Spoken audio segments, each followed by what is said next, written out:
Hey everybody, it's Tim from the Tupperware Boys. Just getting ready for work and don't have a lot of time, so I'm just gonna head to the kitchen and make something quick and easy. Let me show you. Today we're gonna be using the Tupperware Breakfast Maker. This is so quick and easy. You just scramble a couple of eggs inside here and pop it into the microwave. We're just gonna scramble these up real quick. I'm going to add a little bit of salt because that's what my preference is. You can add anything you like to it.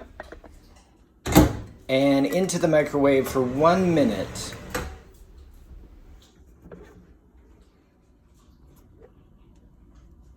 I'm going to use the Tupperware silicone spatula just to lift it from the bottom. It's going to stick just a little bit. That is normal.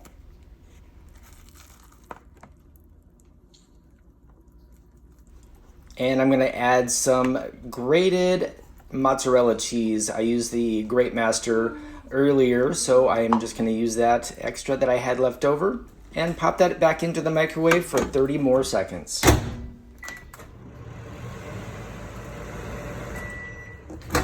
Hot and fresh and ready to go. Look at that. And that's all there is to it. It's quick and easy. And I'm not going to be late for work now. All right, I'll see you next time.